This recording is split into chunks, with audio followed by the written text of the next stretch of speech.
Only in one place. Yep, when you're making the z-score.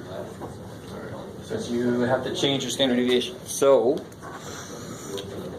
okay, this is your first kind of attempt at sort of not a full net underneath you doing a problem. So give yourself a little bit of a break. I just leave my hand, my ghost hand up there. Let's see, okay, blah, blah, blah. So we know that the claim was mu greater or equal to 19, right? Okay, cool. So that's going to be the ho, like we said. So what's the high? Less than 19. So right there, that no matter what the claim is, the high is always what sets up the rejection region, because the high is the statement that I can actually show evidence for. I can show that the mean looks to be less than. I can't show the mean looks to be equal to 19. I can't do that. So where's my tail going to be? Yes, so it's a one-tail test down there. So if my sample shows up down there, it's going to be evidence that this is right, evidence that this is wrong. Okay, I like it. Maybe. All right, so we're starting to kind of internalize what some of these steps are, hopefully. The Z or T, we already talked about that a little bit, didn't we? We know that the standard deviation is 2.1, right? Yeah. And we know that the sample size is 40, which is greater than 30, so you combine those two things and you can use Z-scores. I don't need T-scores to cover my ass for not knowing that, because I know it. Remember, T-scores were invented to cover your ass when you don't know sigma, so if you do know sigma, you don't need T-scores. Okay. Third, alpha 0.05. It's a one-tail test. So I can look at my T-score chart. Yes, sir? Why 0.05? Because it said 5% level. Oh. So you just make that into 0.05. They give it to you as a percentage, sort of related to confidence interval, the level, confidence level. So now if I look at this guy, hey, I'm just going, yay. One-tail test, 0.05, all the way down, 1.645. You guys see that? Don't make more of that than that. Look how nice that is. One-tail test, so I'm looking up here. 0.05, so I'm looking this column. Z-score, so I go all the way down. If I wanted a T-score, I would stop somewhere. So what do I put here? Negative 1.645, good. That's where we as the humans step in and say charts and calculators, nice. I got to put the negative on you because we know we're the humans. Okay. So how do I say this in words then for the rejection region? If my Z star is less than negative 1.645, we can do what?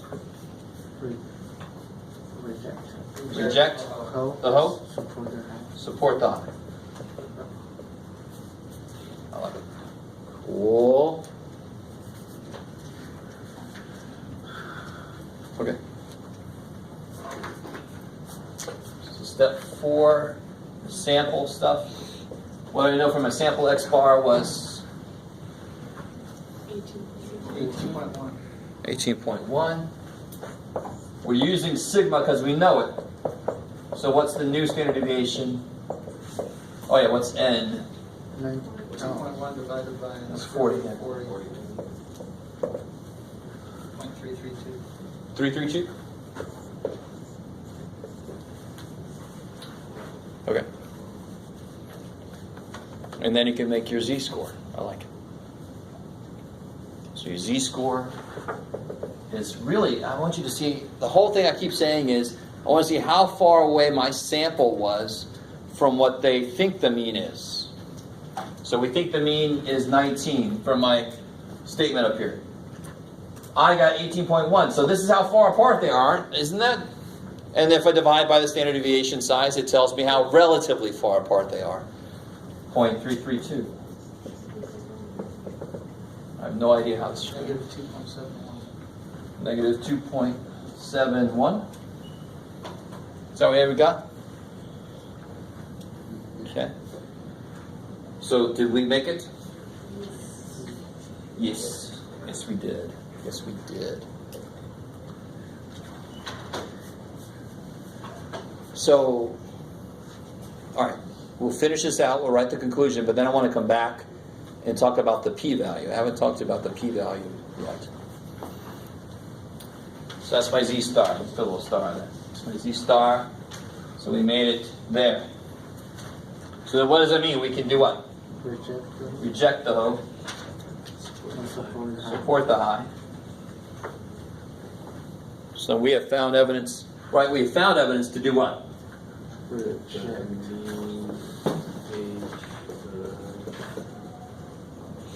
We have found sufficient evidence.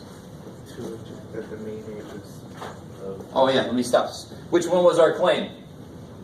of The claim was the hoe, right? Yeah. So I'm going to use this language. We have found evidence to reject the claim that what?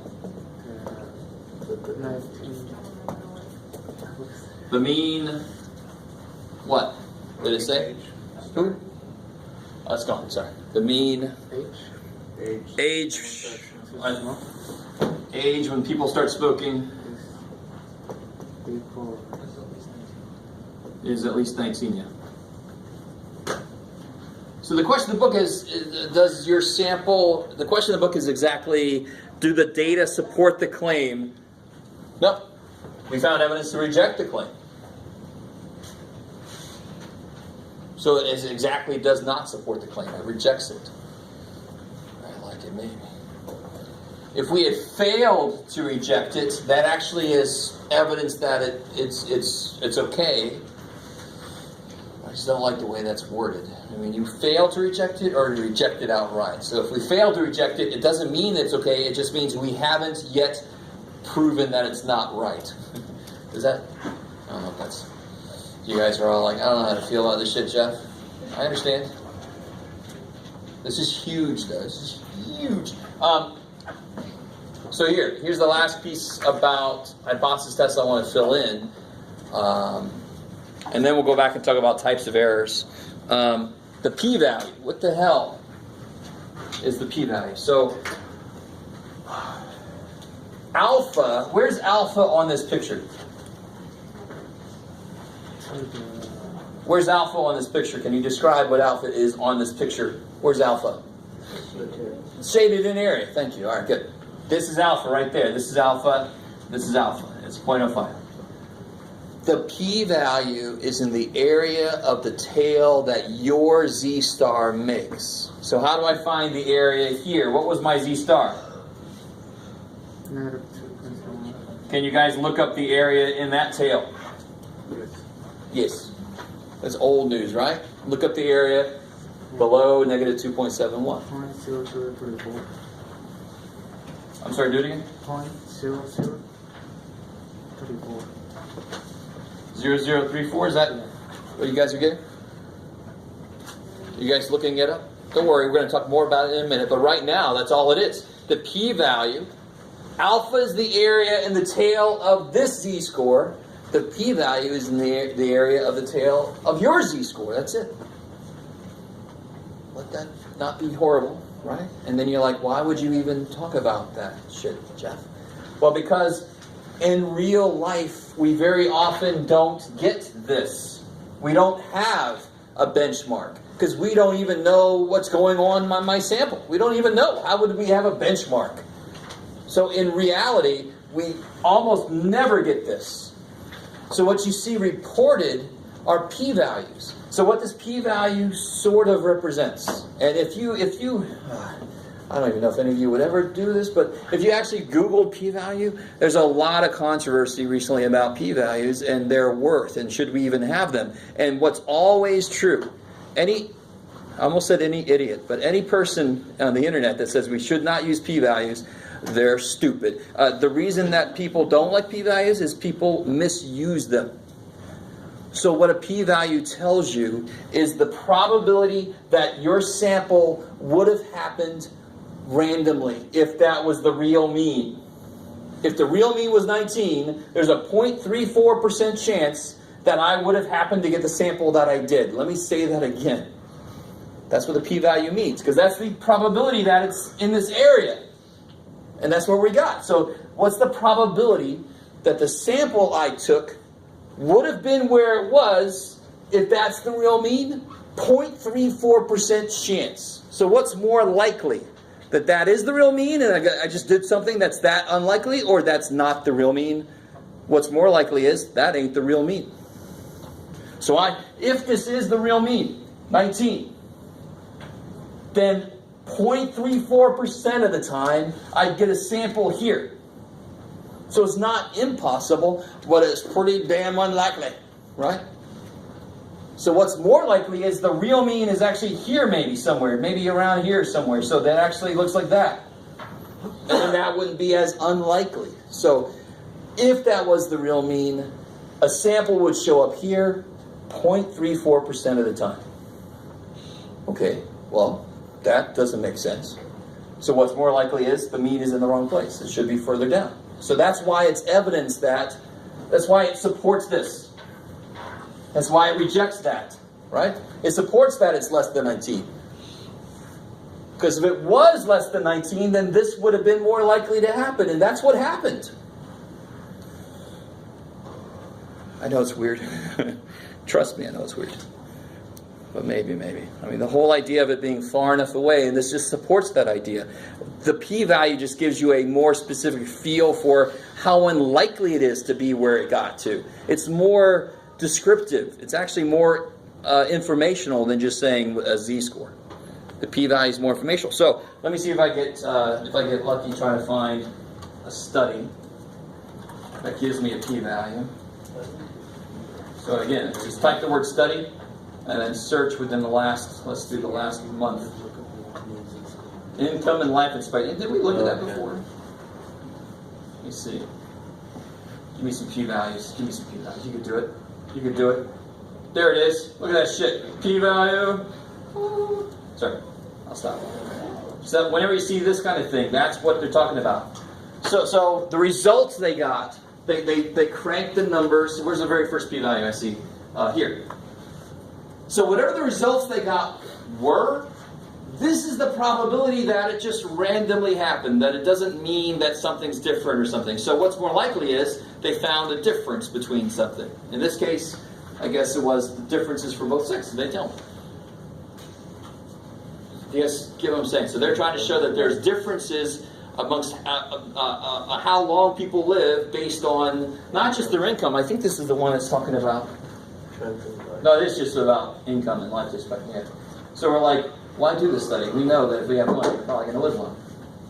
But this study, I think, went on to say, even if you're poor, if you live in a relatively rich area, you live longer.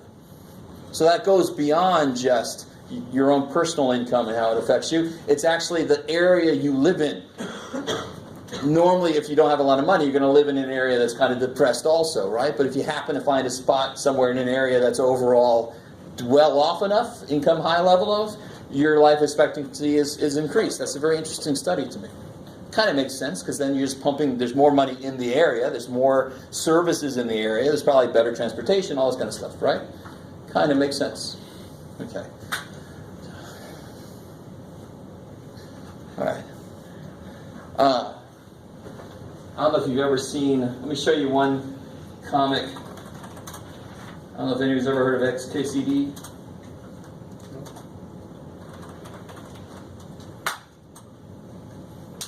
There you go, I think. Alright, now go with me here. Just go with me. So there's a claim that jelly beans cause acne, right? That's a claim.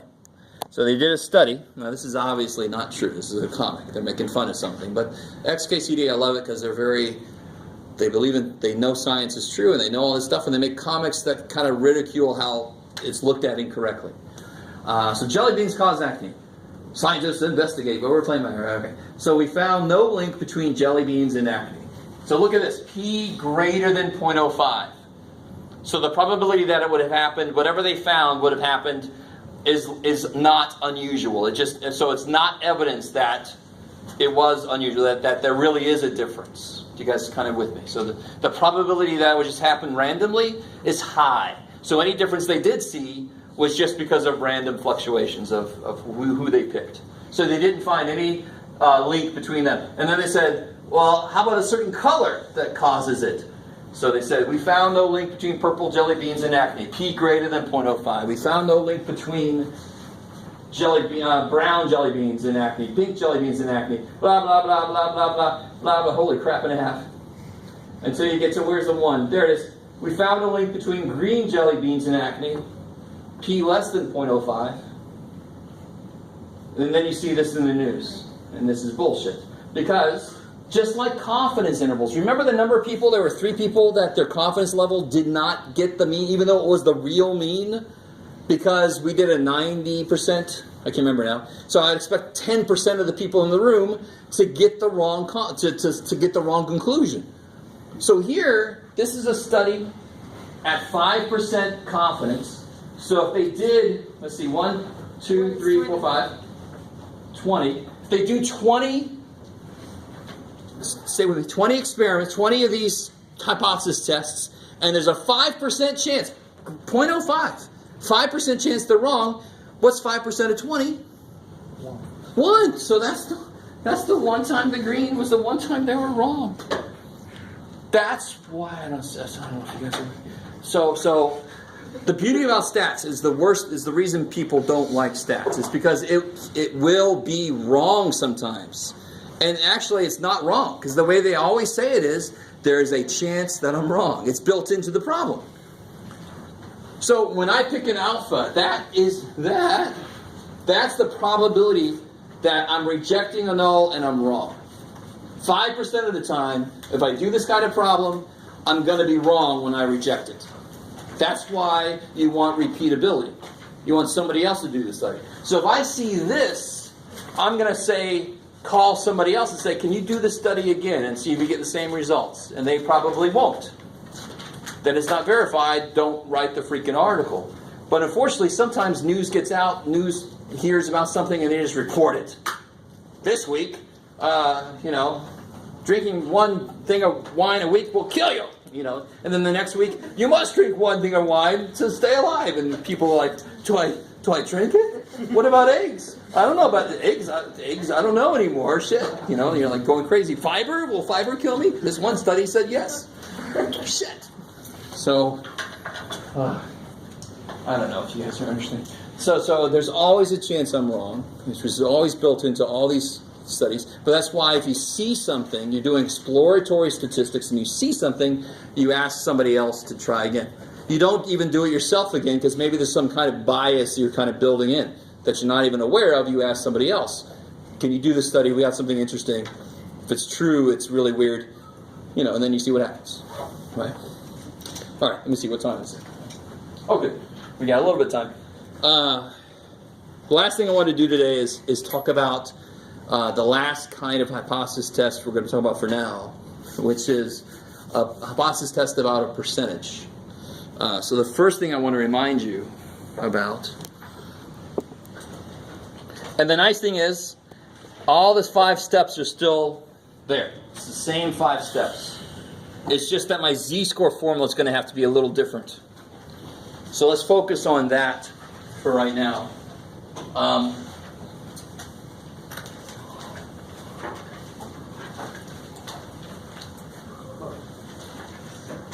So all the 5 steps will stay the same for a percentage hypothesis test. So this is where you say a claim like, I think more than 40% of the people in California will vote for Bernie Sanders. And then you go out and you take a poll, and you can test the claim by a hypothesis test. The big difference is, I obviously can't use this z-score formula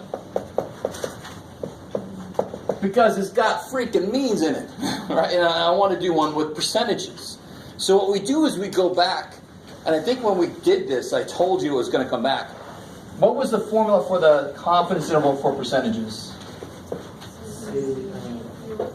The square over a number. So what did I tell you at the time that this is acting like? Error. Who? Error.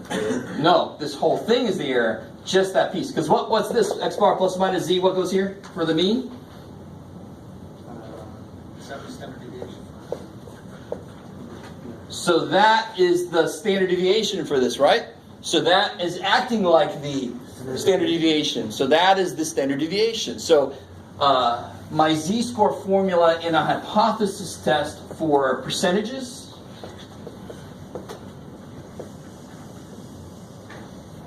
stay with me.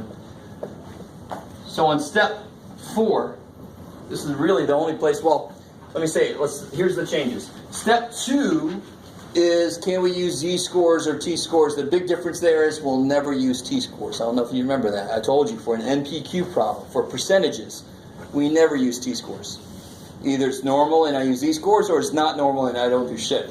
How do I check to see if it's normal? For a percentage problem? NP. Yes. NP, NQ, greater than 5. I like it.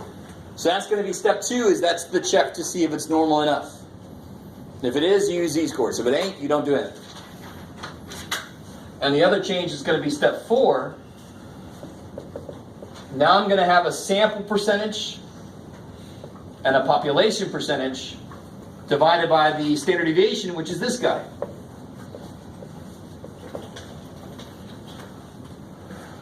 Now again, if I ever know the population number, I'm going to use it. Does that make sense? If I know the population number, I'm going to use it. So that's why these guys don't have hats. I'm going to know P. So I'm going to know Q. So I'm not going to use the hatted dudes. Those are sample information. I'm going to use a freaking population information. So the same steps. You still got to find the claim, HOH1. Second step is, can I use z-scores? Third step is, what's alpha? How many tails is it? What's far enough away? The rejection region. Step 4 is, calculate your z star, right?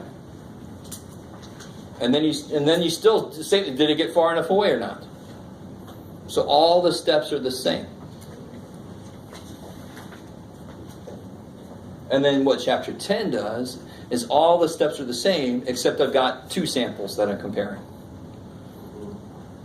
So the steps, those 5 steps are true for chapter 9 and chapter 10. Holy shit. And you're all like, how many hypothesis tests? Basically every homework problem, chapter 9 and chapter 10. Yay. Alright, so the last thing is, I keep forgetting about type error. Sorry, you guys are like, you said one more thing, too bad.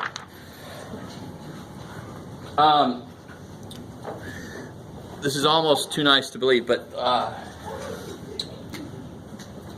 what can I do with HO and H1? I can either reject HO, which means I do what with H1? Support. Or I can fail to reject HO, which means I fail to support H1. So how can I make a mistake? If I reject HO, whatever HO says, when would that be a mistake? When would I make a mistake?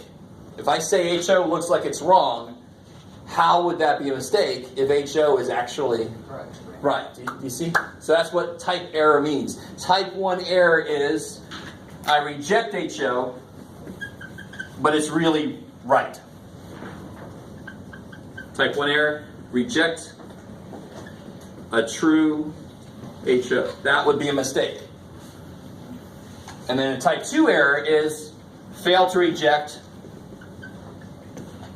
what kind of HO? If I fail to reject it, but it's actually, if I fail to say it's wrong, but it actually is wrong, that's a mistake. So a type 2 error is fail to reject a false HO. So the example I like to give is if you're a battlefield medic. Let's say there's a battle raging, and the battle's kind of moved down the road, and then there's all these bodies in there. You're running out there. What are you going to do when you come up against the first dead body? A dead body. Well, if it's dead, you're going to move on. But what are you going to do when you come to the first body? What are you going to check to see if they're alive? Because if they're alive, you're going to start doing stuff, right? Oh, you're alive. Oh, shit. Well, you got shot. Oh, shit. All right. And do whatever, right? You can tell I'm a trained medical. I'm going to do this. And if they're not alive, you're gonna run over there because that's the reality of the battlefield. You kind of with me? All right. So what do you think my what am I checking then? What's my claim in that case for a battlefield medic? Or let's just go straight to the hypothesis. Isn't this a little weird when it's just English? This is not math. But hypotheses don't have to be mathematical. We know that. So what are my hypotheses? Either the patient is alive or the patient is dead. I like it. So I'm trying to find evidence that they are alive. So it doesn't totally matter. The patient is dead. I'm trying to find evidence that they are alive. So if I make a type 1 error,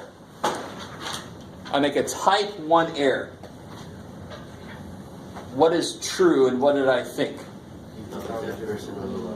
I thought they were dead. Yeah, I rejected the truth. So I rejected the... No, I thought they were alive, but they're actually dead. Do you guys get that? So if I think they're alive, I think they have a pulse, and that's just because I use my thumb, so I feel my own pulse. And I'm like, who are you? What kind of training did you get? But oh well, right? I'm like, oh my God, they're alive. Why is that bad? Why is that bad? Because you're wasting time. You could have went on to the next guy who's still alive. He's over there going, Frank's dead, Corey. This is horrible. I'm sorry. It's a little morbid. Statistics gets morbid. So type 1 error is I think they're alive, but they're actually dead because I rejected HO. I rejected this, but this is actually true. So that's a mistake. What's type 2 error? Yeah, I failed to reject a false. So this is not true, that they're alive, but I think they're dead. So is that bad? You're dead. All right. And then you're over there going, no. Sorry, this is horrible. But do you guys get the idea? I mean, yours are going to be slightly more mathematical in nature, right? But that's the way you look at the type errors. For section 5.2, I think, is where they talk about, or 9.2, is where they talk about errors. All right, that's plenty for today.